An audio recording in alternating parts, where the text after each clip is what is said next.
Добро вечер, започнува светот денес на Тера. Еве ги вестите на денот. Еден убиен, еден се бори за живот. 69 годишен ловџија застрела двајца во Демирхисарско. Се бараат кадри за Антарктикот.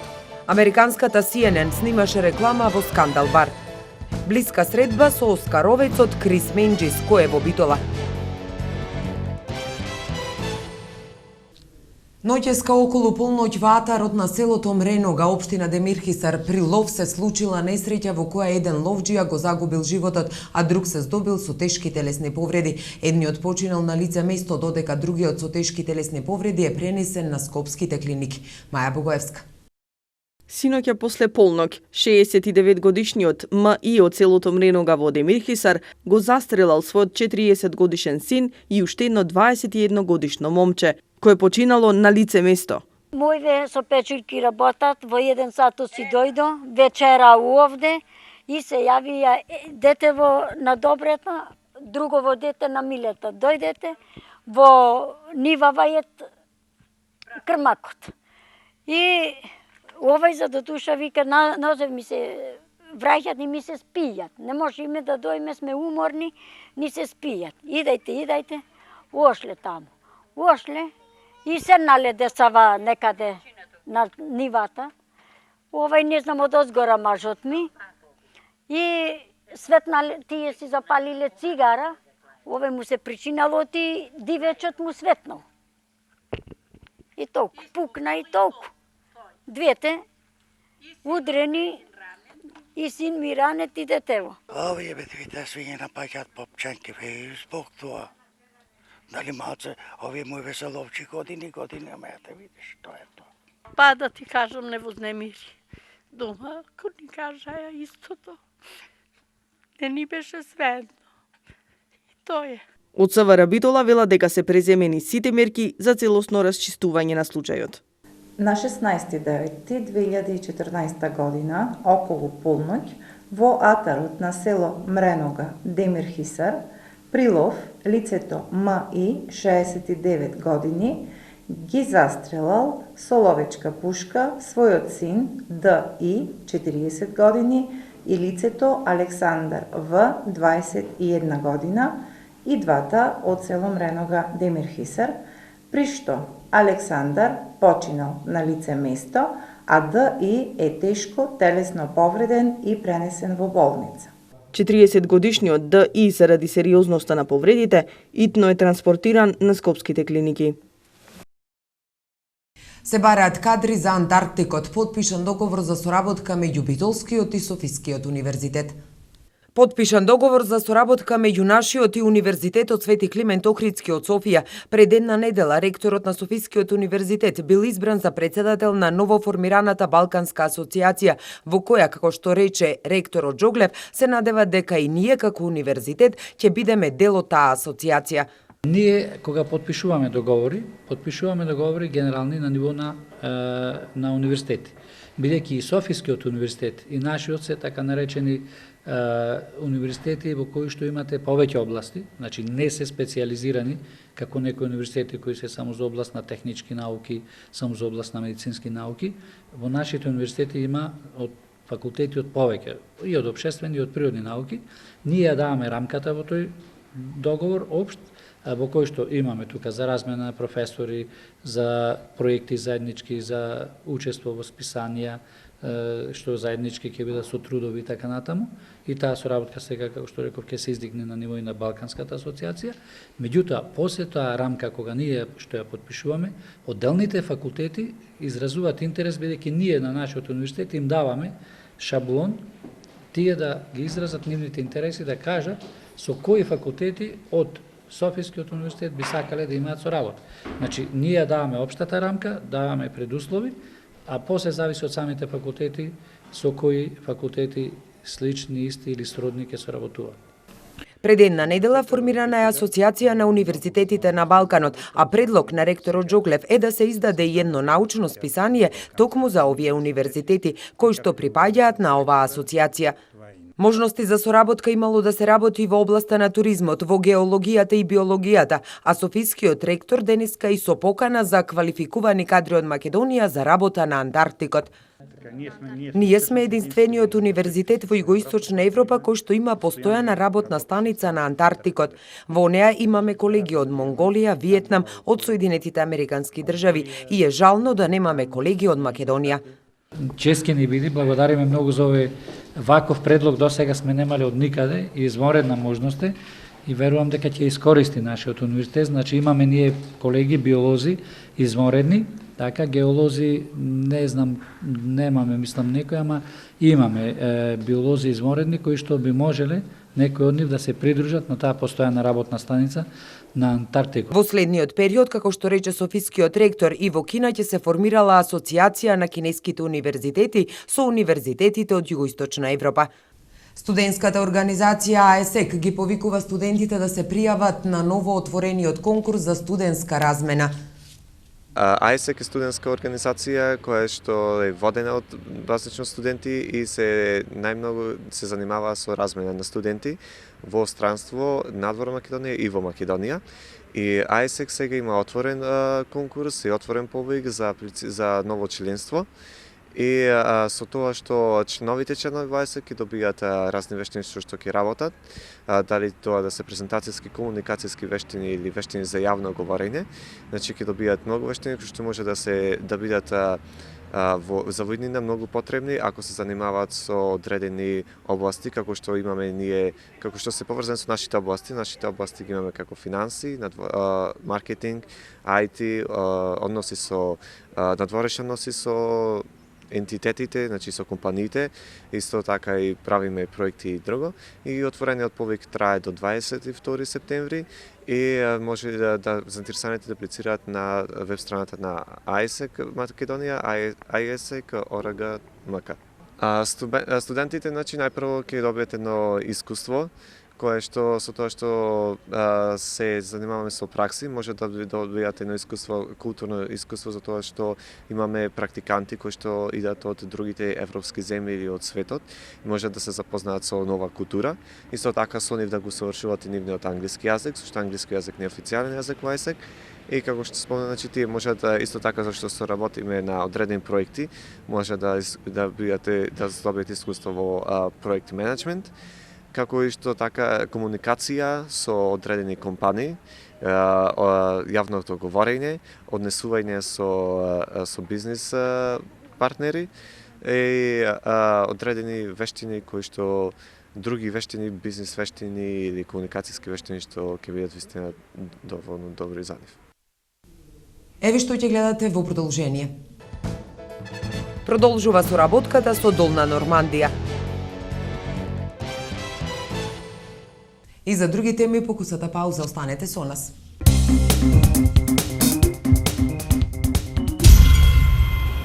Македонско-американска продукција за најновиот филм на Дарко Митревски. Странските филмски критичари за фестивалот Браќа Манаки. Игор Џамбазов одржа голем концерт во Битола.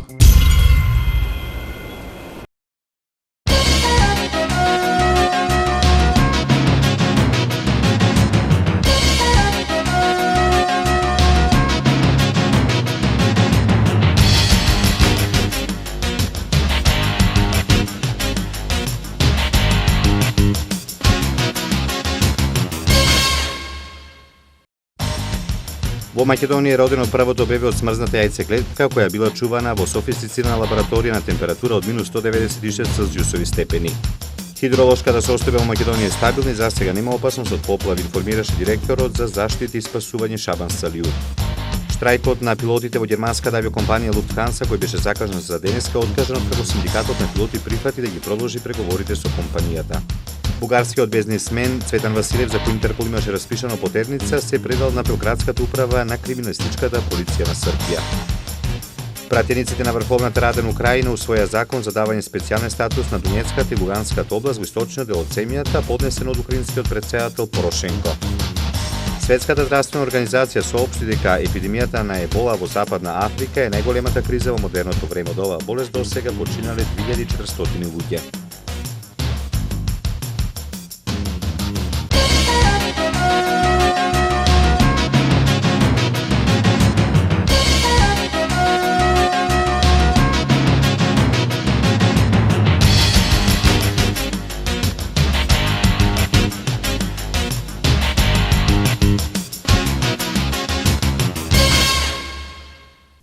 Соработката со Долна Нормандија продолжува. Ќе се афирмира меморијален туризам, односно културно наследство. Оливера Михајловска. Денеска Центарот за развој на Пелагонискиот плански регион го најави продолжувањето на соработката, односно почетокот на новиот тригодишен проект за децентрализирана соработка меѓу регионот Долна Нормандија и Пелагонискиот регион. Стратегијата навистина ги опфаќа реалните потенцијали, но и реалните можности за што она може да се прави во наредниот, односно овој во моментов тековен проект со регионот Долна Нормандија, но и со многу други донатори од аспект на проекти кои што ја тангираат културата. Денешнава посета на нашите гости од регионот Долна Нормандија е можеби еден од првите поконкретни чекори кон реализација на проекти, на културни проекти за развој на регионот, односно доаѓаат од заливот на Мон Сен Мишел, кој што е територија позната баш по тоа што многу успешно ја користи културата во развој на туризмот. Француската амбасада е таа која има главна улога во овој проект со акцентираната афирмација на меморијалниот туризам, односно културното наследство и културата на услуга на развојот на туризмот. Искрено се надевам дека размената, која што е многу значајна за оваа соработка, како што е впрочем многу значајна за секоја проектна соработка, она што значи размена, кога тукму ќе седнете и на заедничка маса ќе ги споделите вашите видувања, искуства, добри практики, ќе бидем уште поизразита во овој случај, знаејќи и сите ние знаејќи дека регионот на Долна Нормандија го развива тој меморијален туризам за Втората светска војна, Битола ќе го развива и ќе се обидува со разни проекти да го развива и во годините што доаѓаат тој меморијален туризам за Првата светска војна, и тука некаде во таа размена на мислења ќе се создадат проекти кои што и по завршувањето ќе имаат својата одржливост затоа што туристи ќе доаѓаат. Ова е прва нивна посета на земјава и со стратегијата на мапирани културни потенцијали од претходниот проект. Базата ја имаат за соработката да продолжи, но ќе се конкретизира дополнително какви проекти ќе се работат. Денешната наша посета и ова неколку дневна посета би била најпрво за да ги продлабочиме нештата, меѓутоа и за да се сретнеме со представниците на Пелагонискиот регион. Досега ги направивме подготвителните фази или досега ги остваривме потребните контакти, се со цел да го организираме ова доаѓање со конкретни плодови, да вроди со плод, а тоа би значило да имаме поконкретни цели на кои би се осврнале во однос на соработката. Штом се вратам во Нормандија, јас би ги пренела моите импресии од овие средби, се со цел да ги информирам најважните актери, што би имале најважните учесници, што би имале улога во конкретно остварување на оваа соработка и развивање на културата и туризмот. Овој проект не бил од донаторски тип, туку размената била многу застапена. Нашите искуства се пременуваат во Франција, а нивните кај нас. СДСМ денеска на пресконференција зборуваше за како што велат инсулинската криза во Македонија, со што било доведено во прашање здравјето на 24.000 диабетичари во Македонија. Нема повеќе залихи од инсулинот што досега го примале овие пациенти. Нема да има интервентен увоз за овој вид инсулин. Дали нема пари или целите се други, знаат Тодоров и Груевски. На пациентите им се менува инсулинот со друг за останат во залихите во земјава. Затоа министерот за здравство, правникот Никола Тодоров, тврди дека инсулинска криза нема. Тодоров се оглушува на апелите на диабетолозите дека ова што го прави не е дозволиво. Дека тоа не е медицина базирана на докази. За ваша информација, на секој пациент му е препишен вид на инсулин што одговара на неговата состојба. Кај децата во развој постои опасност промената на инсулинот да предизвика дисбаланс во организмот. Промените на крвниот шеќер кај возрастните може да доведат до фатални последици. СДСМ бара одговор од Тодоров и од Никола Груевски зошто диабетичарите се доведени во ситуација да не добиваат соодветен инсулин.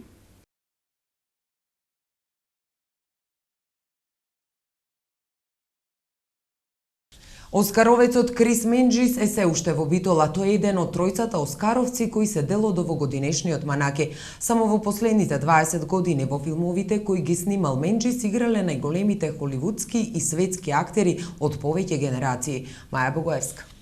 Филмскиот великан Крис Менџис е жива легенда на светската кинематографија и е еден од ретките директори на фотографија кои се двојни добитници на Оскар и на наградата Бафта. Веројатно најценетиот кинематографер од англиското говорно подрачје последните години од кариерата. Меѓу друго ги обележа со филмските хитови снимени со британскиот режисер Стивен Далдри. Најнапред во 2008 година со оскаровскиот Читачот, екранизација на истоимениот бестселер, потоа во 2011 со екстремно гласно и неверојатно блиску, со Том Хенкс и Сандра Булок во главните улоги. Во своето филмско портфолио Менџис има уште 50 на врвни наслови со големите режисерски имиња: Кен Лоуч, неколку заеднички антологиски филмови, Стивен Фрирс, Приватен детектив, Валкан и убави нешта, Нил Џордан, Ангел, Майкл Колинс, Бил Форсайт, Локален јунак, Џим Шеридан, Боксерот, Андреј Кончаловски, Срамежливи луѓе. Англискиот кинематографер се најде зад камерите во два филма на познати американски актери кои се пробале во режисерските води: Заветот во 2000 година на Шон Пен и Трите закопан на Мелкијадес Естрада, 2004 година во режија на Томи Ли Џонс. Интересно е што само во последните 20 години во филмовите кои ги снимал Менџис играле најголемите холивудски и светски актери од повеќе генерации, како Одри Тату, Джейсон Стейтам, Колин Фарел, Кира Најтли, Кен Вислет, Ралф Фајнс, Бруно Ганц, Рајан Филипе, Том Хенкс, Сандра Булок, Џозеф Гордон Левит, Кейт Бланшет, Џуди Денч, Джереми Ренер, Френсис Макдорманд, Ник Нолти, Джек Николсон, Бенисио Дел Торо, Даниел Дел Луис, Лајам Нисон, Роберт Де Ниро, Джереми Айронс, Сиси Спейсик, Џон Малкович. Името на Менџис е впишано и како режисер на 4 играни филмови и како документарист, често снимајќи во кризни региони, во периоди на револуции и на војни како Ангола, Бурма, Кипар, Занзибар, Виетнам, Тибет, Јужна Африка. Врв во кариерата на Крис Менџис се 4 номинации на 2 освоени Оскари во рок од 2 години за филмовите на Роланд Џофи, По лињата на смртта од 84-та и Мисијата од 86-та, како и многу други статуетки добиени за својата кинематограферска дејност, меѓу кои секако свое високо место наоѓа најновата златна камера која доаѓа од најстариот фестивал на директори на фотографија браќа Манаки од Битола. Менџис е роден на 15 септември 1940 година во Кингстон, Хертфордшир, Англија, во уметничко семејство. Дедо му бил виолинист, а татко му композитор и диригент.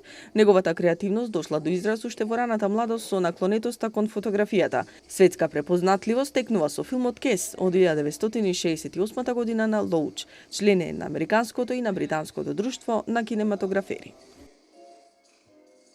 CNN снимаше реклама во Скандал бар во Битола. Скандал беше избран од CNN Travel како субјект кој што ќе го прикажи ноќниот живот и начинот на живот на луѓето во Македонија.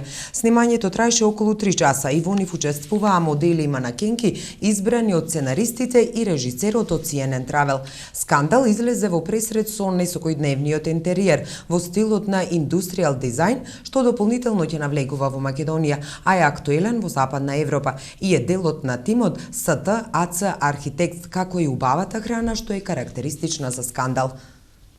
Заради реализација на инвестиционите зафати за подобрување на квалитетот во снабдувањето со електрична енергија на корисниците од денеска до 15 октомври годинава во период од 6 до 11 часот ќе има повремени прекини во снабдувањето со електрична енергија за корисниците во реонот на улицата Широксокак во Битола со сите стопански и нестопански објекти. Екипите на Ивана Македонија ќе работат на технички зафати на нисконапонската мрежа, заради што одредени корисници во кратки интервали ќе бидат без напојување со електрична енергија. Дирекцијата за заштита и спасување ги следи состојбите на терен и е подготвена да реагира во случај на поплави, вели првиот човек Шабан Салију. Најкритични региони се Струмичкиот и Тетовскиот, доколку дојде до изливање на речните корита. Можам по ова наша процена да предвидам делот околу Струмичкиот регион, потоа кај Тетовскиот регион, реката Вардар, може би Црна река некаде да се излива. Меѓутоа се работи на санирање на тие состојби. Во овој момент такви проблеми немавме, али превентивно мораме да ги предвидиме одредени настани. Не може да настанат поплави од таков карактер како што беше во Шабац, Обреновац, Босна и Херцеговина, Хрватска и така натака. Меѓутоа, лошото не му треба на никој и дирекцијата максимално ги наблюдува и ги следи сите состојби со евентуални можни поплави од поголем интензитет. Еве што донесува светот. Обама праќа 3000 војници во Либерија да се борат против еболата. И за други вести од светот по паузата останете со нас. Вашето мислење нам ни е важно, затоа што Тера телевизија е на страната на гледачите. Искажете ги вашите ставови на нашиот веб-портал tera.mk. Прашањето за оваа недела гласи: дали ја следите програмата на филмскиот фестивал Браќа Манаки? Редовно, повремено, не ја следам.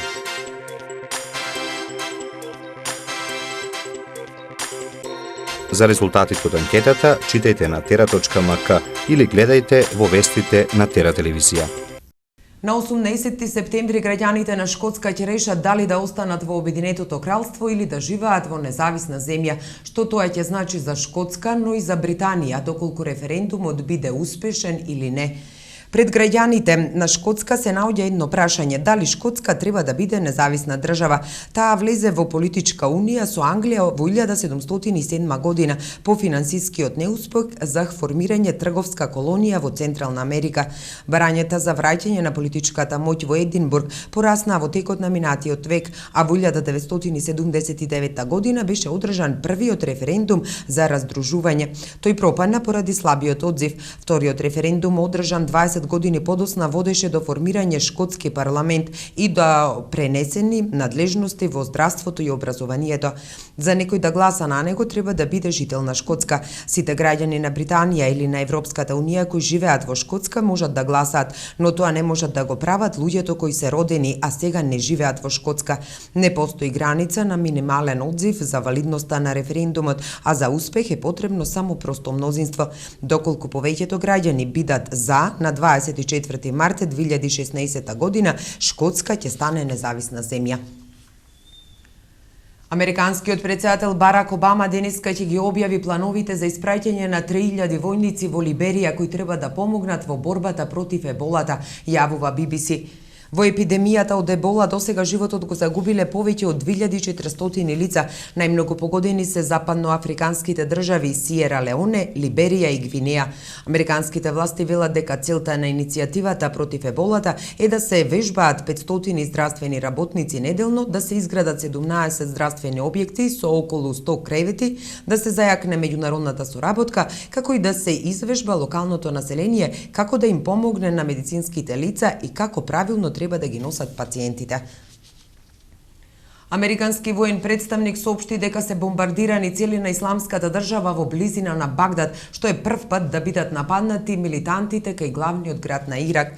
Американската централна команда соопшти дека вчера и завчера се изведени 2 воздушни напада како поддршка на ирачките сили во близина на Синџар и југозападно од Багдад. Нападнати се дел од пошироката мисија наредена од претседателот Барак Обама, кој најави офанзива против исламската држава. Според командата, во нападите се уништени 6 возила на милитантите и една нивна позиција во која ги напаѓале ирачките сили.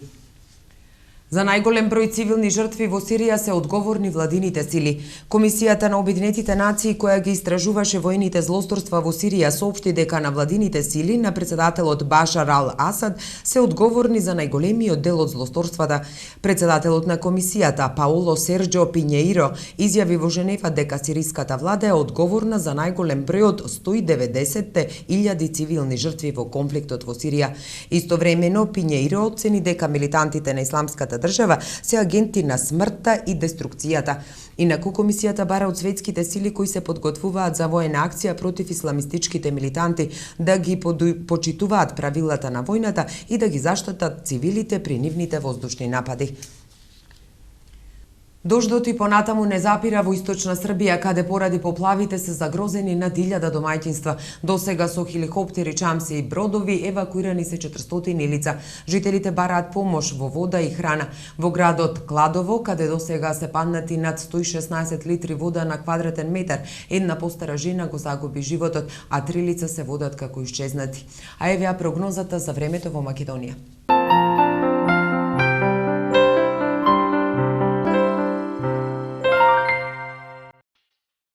Какво ќе биде времето утре во Европа?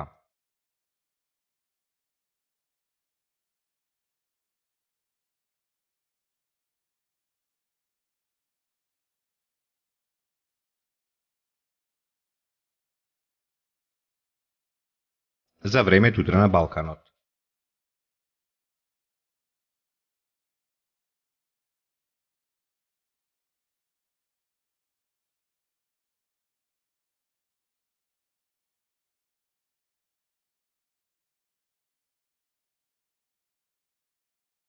Какво ќе биде времето утре во Македонија?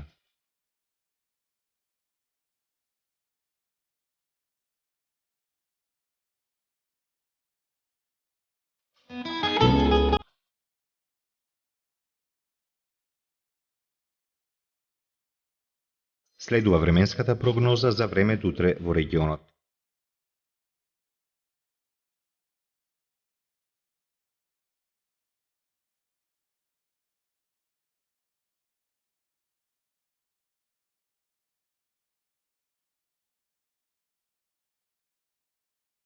Какво ќе биде времето утре во Битола?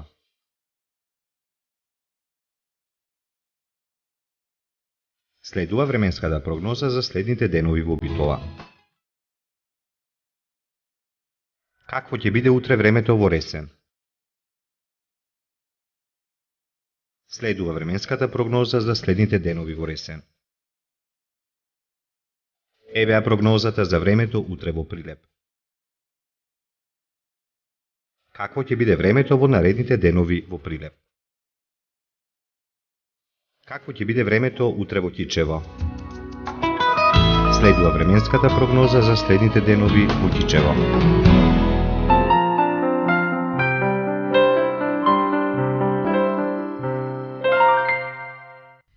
Тука е крајот на светот денес. Ви благодариме за вниманието. Имајте пријатна вечер со Тера телевизија.